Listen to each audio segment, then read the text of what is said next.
કોઈ છેડતીના પ્રશ્નો ના બને કે કોઈ અઘટિત ઘટના ના બને એના માટે અમારા બાઇક પેટ્રોલિંગથી માંડીને બોડી વોર્ન કેમેરા સાથે અમારી સી ટીમ જે છે પરંપરાગત વેશભૂષા સાથે અલગ અલગ જગ્યાએ તૈનાત રહેશે.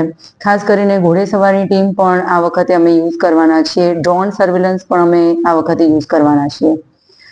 બીજી ખાસ વસ્તુ એ છે કે રાજકોટની જે ગેમ ઝોનની ઘટના થઈ એ ઘટનાને ધ્યાનમાં રાખી અને કોઈ પણ કેમ્પસ, કારણ કે સુરતની એક નવરાત્રીનું એક ખાસિયત એ છે કે એ મોટા મોટા ડોમ કે ઇન્ડોર સ્ટેડિયમ્સ જેવા બંધ બારણે એવું કહેવાય કે બંધ સ્ટ્રક્ચરની અંદર મોટી નવરાત્રીનું આયોજન થતું હોય છે. તો એની કેપેસિટી કેટલી છે, એની પાર્કિંગની કેપેસિટી કેટલી છે, એમના ઇમરજન્સીના પ્લાનિંગ શું છે, એમના ફાયરના પ્લાનિંગ શું છે, ઇવેક્યુએશન પ્લાનને ધ્યાનમાં રાખી અને એમને મંજૂરી આપવામાં આવશે.